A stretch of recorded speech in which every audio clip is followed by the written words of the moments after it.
President Bola Tinubu is under fire following his nationwide broadcast, which failed to address fundamental issues that triggered the End Bad Governance protest. The People's Democratic Party and its presidential candidate in the 2023 elections, Atiku Abubakar, Nobel laureate Professor Wole Soyinka, human rights lawyer Femi Falana, and Chief Ayo Adebanjo faction of the Pan-Yoruba socio-political group Afenifere, the Northern Elders Forum, among others, faulted the Sunday's presidential address.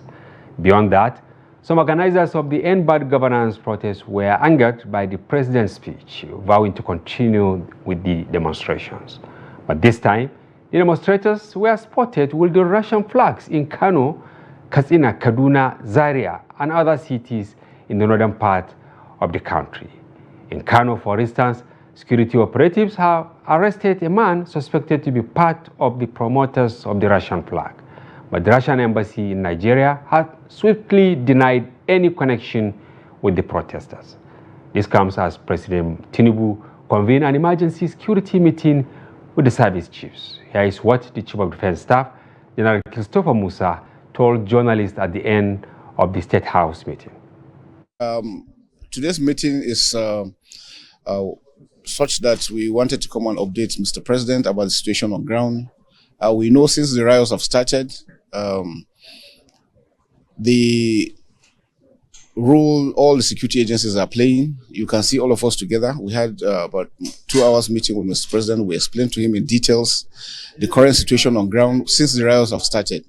And what we realized is that, yes, initially people said it was a peaceful riot, but we have warned against it because we realized that there are individuals that are willing to take advantage of it to cause mayhem, and we can see clearly what has happened since it has commenced. Criminals have taken over, a lot of looting, a lot of stealing, and all sorts happening.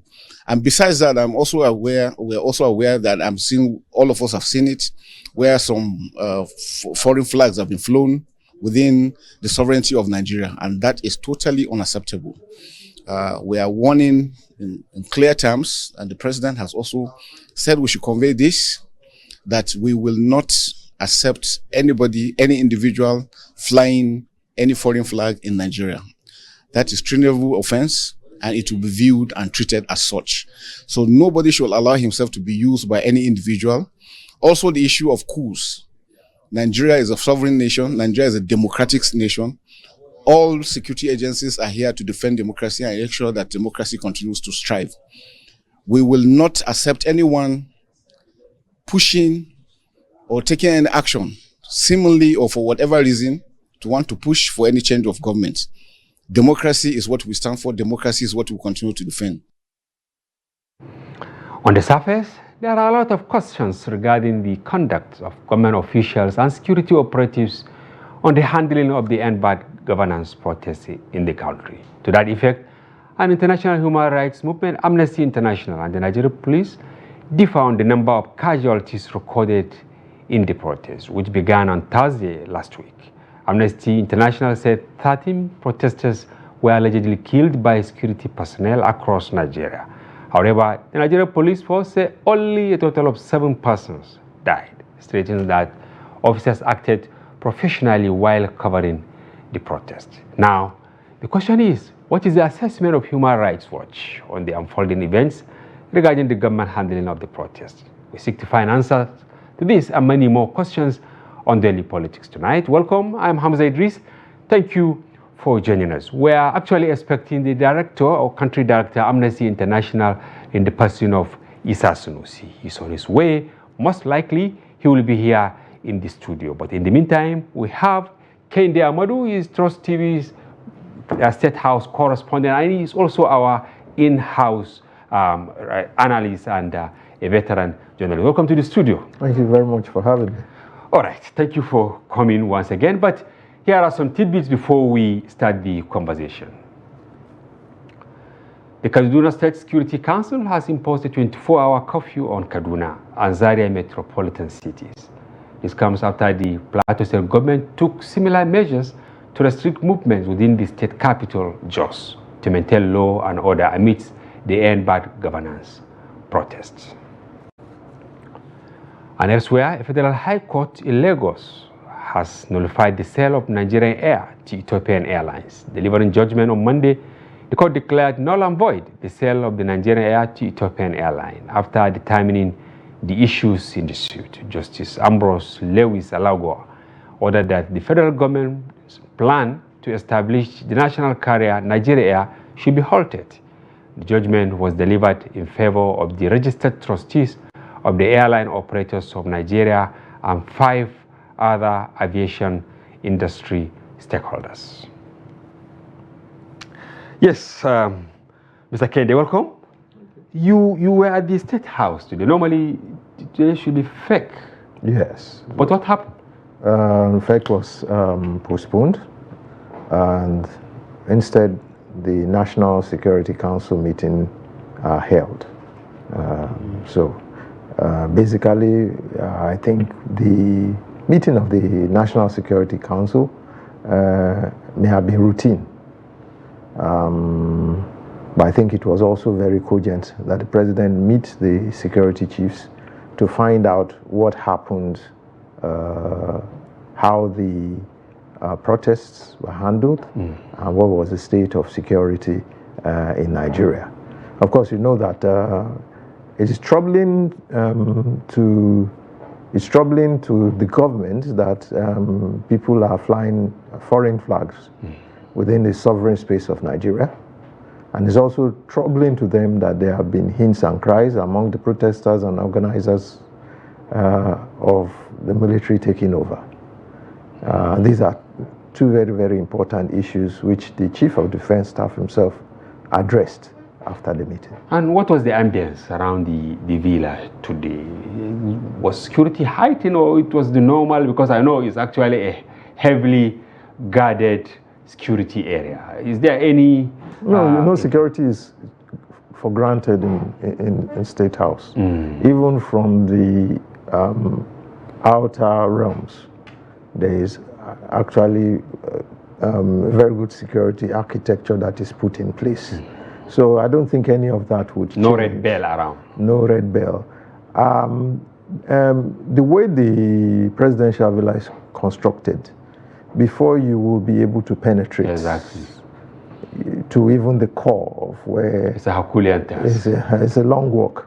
So we had the Chief of Defense Staff saying, of course, they will not allow anybody to undermine the sovereignty of Nigeria. And of course, in the tidbit, they have arrested somebody, one of the people, waving the Russian flag. But beyond that, as a veteran journalist, what would you say about the handling of some of these issues by the security operatives? I think one thing that we have to realize is that if there's going to be protests and demonstrations, there will be incidents on both sides. And it depends on how the protesters act that would make the security agencies respond. Basically, the job of the security agencies is to contain. And when they start getting uncomfortable with the way the protests are going, they will move up and contain. Now, there are responsibilities on both sides.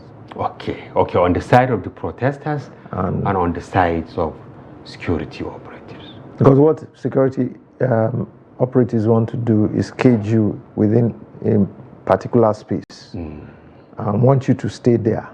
Okay, not to allow you to go haywire. Meanwhile, protesters have their own mindset of what would make an impactful demonstration. And both sides may not agree. Now, in the case of Abuja, for instance, protesters were supposed to be in the National Stadium. But they were tear-gassed, and then even a vehicle, one of the media houses, was shot at. Yes. This was, I think, Saturday? Yes. That was because of the first 2 days of the protest. Yes. Which gained traction. Now, what the security agencies would want to do was to take Saturday and Sunday to contain and normalize things. You understand? So when protesters still came out on Saturday and Sunday, even though in lower numbers, they felt they needed to clean up. Yes. But Kehinde, you can see clearly, it's like the whole thing is somewhat getting out of hand. Look at the incidents in Zaria today. Yeah. Look at the incidents in Kaduna. You know, we saw video of some of these protesters. They have hijacked armored carrier of the police and they mounted on it. One of them was even driving it. What does this portend for the protest in the country? I think I've said it earlier on one of our programs. Both sides should bear responsibility. One isn't clear where the protests are going because the organizers don't seem to have a control of where the protests are going. Yes. Government does not want to give space. But in a normal situation that we have, government should give concessions. And I think the president's speech on Sunday didn't help matters. It did not. Because it didn't clear-cut give one concession. It just stood on its ground and said people should wait. Now, there are a lot of people that are emotionally involved in this because they're hungry, their standard of living has gone down, and you know, they need to vent. What I said is that there is an ideological divide between the organizers of the protests and the implementers of the protest. Yes. So the guys at the bottom rung just want to vent. The organizers probably have a strategy which is not following through right now. Besides which, there's no place for negotiation yet because there's no concession that has been made. So that is why things are taking a dangerous turn. And even being responsible and, of course, with the people. Even today, some people have been killed. There was this video, we are trying to establish it here in Daily Trust, an incident in Azari, Bauchi State. One of the protesters was arrested by the police and he was armless and he was not resisting. In fact, he was on the ground, but he has been shot and killed at close range. We are trying to establish, to also speak to the police in Bauchi and here in Abuja. Don't you think some of these approaches will escalate the situation? The situation is already escalated. I believe the organizers lost control of the protest from day one. They couldn't clearly establish who are the protesters and who are the looters and the thugs that joined in the protest. Like I said, everybody had their own agenda for going. So while the protesters were doing a peaceful and legitimate protest in the city center, in other places, looters, had taken over. Vandals had taken over. You understand? And it was not a good picture. And some of these things, what people should realize is that government is looking for, any government anywhere, is looking for an excuse to shut down protests. So when you have those pictures that went out on the first day of somebody climbing on top of a traffic light and dismantling it. Yeah, this was in Kano. You could hear the chief of defense staff say, "We warned." And unfortunately, that will go out of hand, and unfortunately, this has happened. But can two wrongs be right, Mr. Kehinde?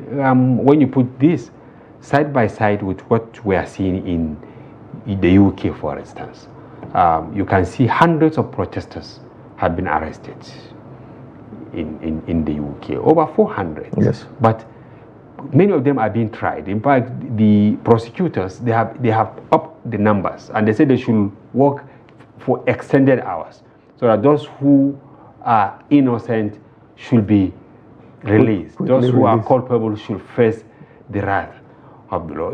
Are we not learning a lesson? Because here we are from 1st August, hundreds of people have been arrested, and we have not had any whether he has been taken to the court. Because our criminal justice system is slow.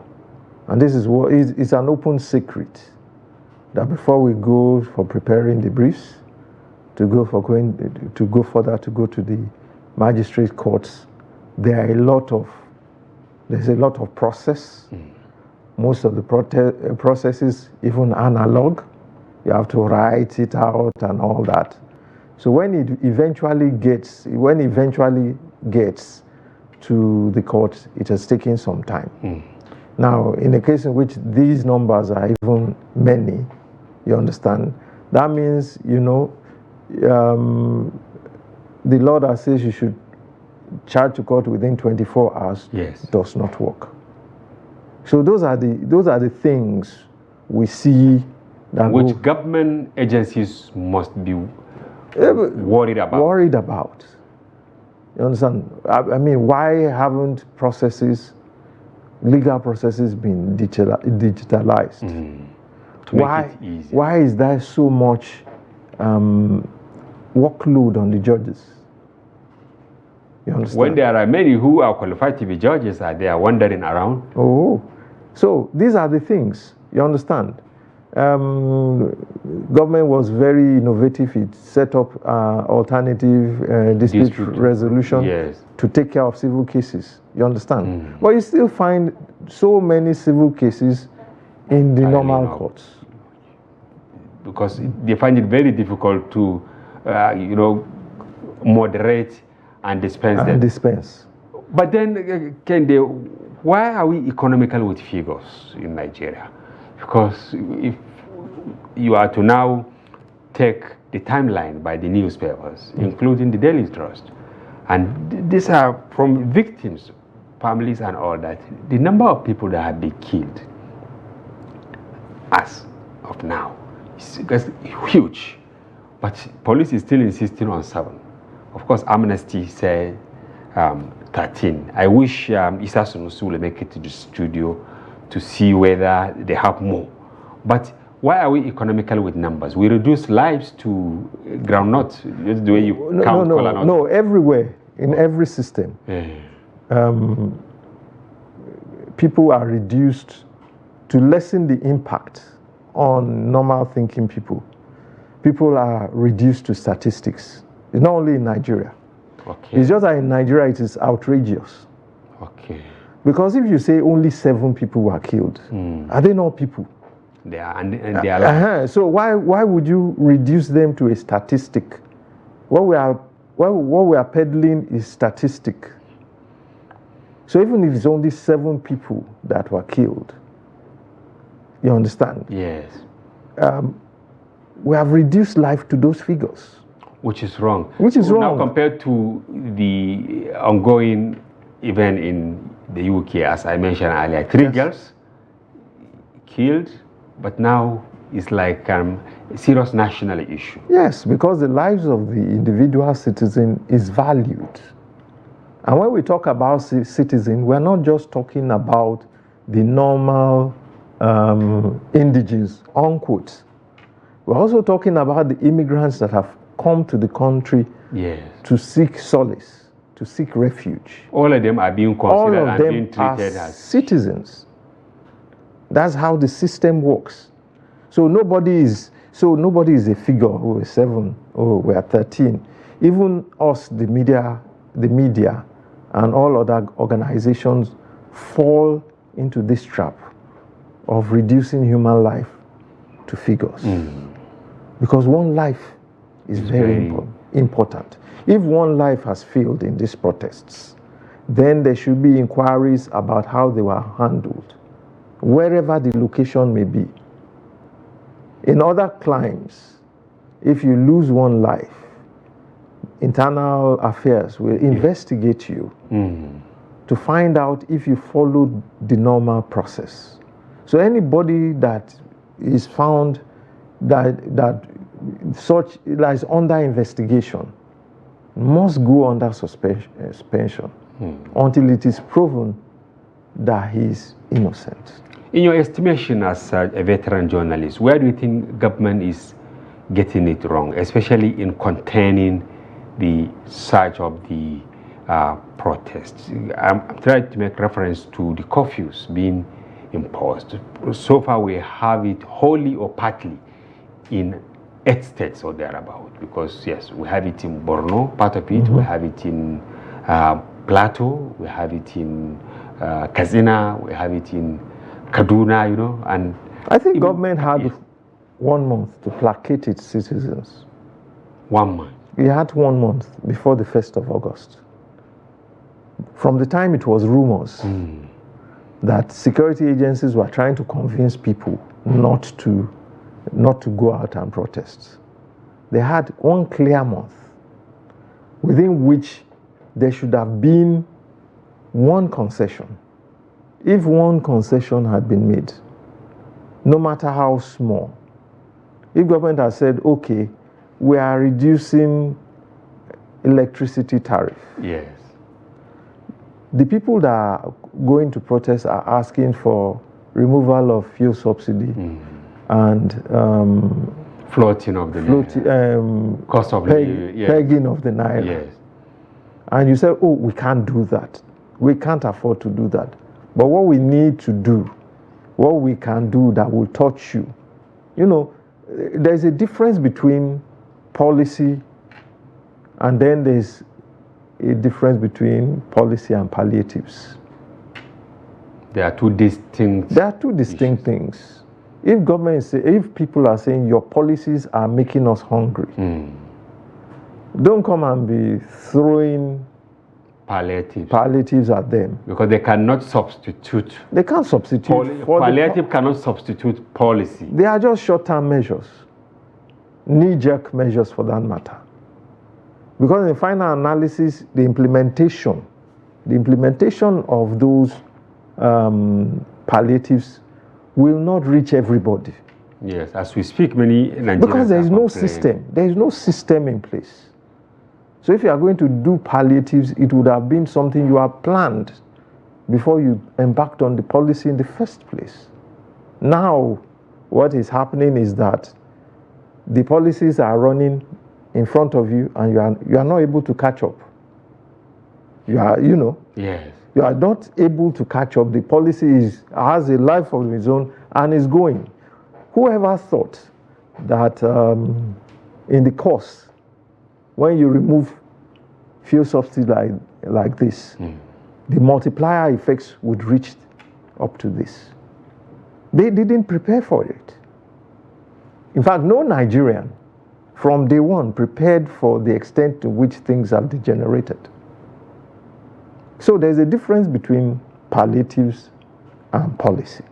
And are you worried that the government as a whole and then politicians on the other hand, they are not actually talking about the policy is not working?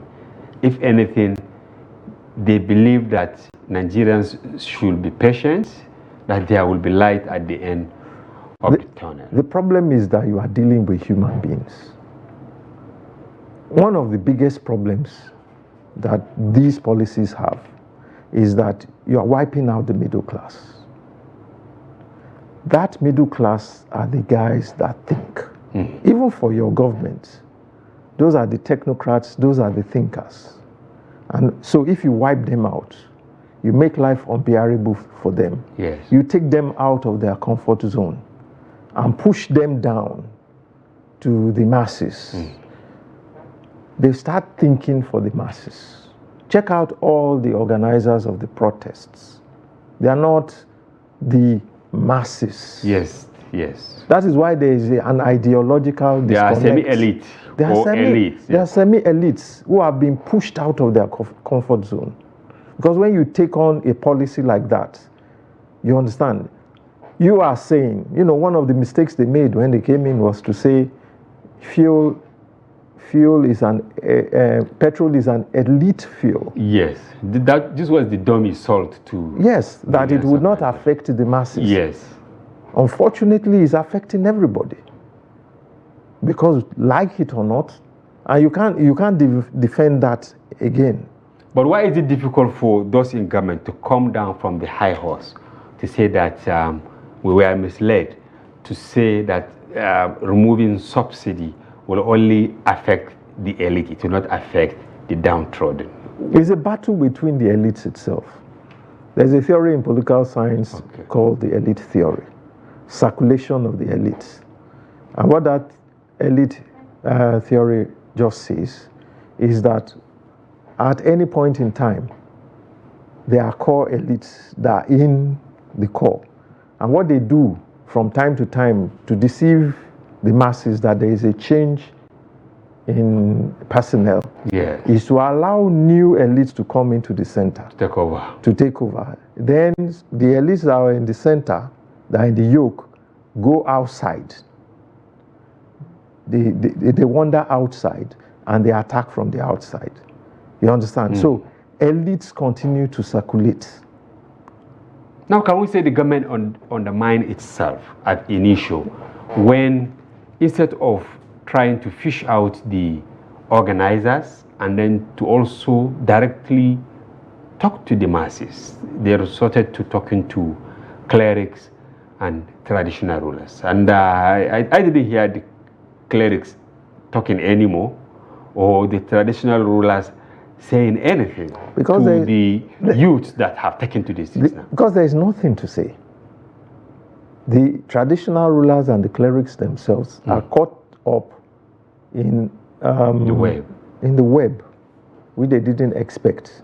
Did they really expect that they would, at the point at which it had gone, that they would influence? No. Government itself should have taken up the responsibility. Make one concession. And solve the problem. And solve the problem. It won't solve the problem, but it will ameliorate. It will abate for a future. It gives you an opportunity. This time that you are begging people that they should give you, it will have given you that time. Then you sort it out. Then if the time is short and people start grumbling again, you release another concession. Then can we say now where we are now is actually at the present? When you look at nobody is talking, government believes that the decisions taken are okay, and these protests, are brewing. Who will now talk to I believe Nigerians from top to bottom? I believe government is just playing for time. Okay. It has to. If there are really strategies in government, they have to make a concession in the next few days. There's got to be one. Something has got to give. Government must give something beyond the speech that tinubu gave. The speech was just just to play for time. He knows in his heart. It was just let's give and take. Let's see if this speech will work, and that's what all governments do. You notice Britain went through how many prime ministers? Yes, within a very short. We're in a very short. So turbulence is normal in any government. Yes. All right. So to be a leader, you must be a chief negotiator. Thank you for this soundbite, Kehinde Amodu, our in-house analyst, our presidential villa correspondent and veteran journalist, for your informed perspective. Sadly, we were unable to have the guest for this segment of the program, Isa Sunusi. We have to have him some other time.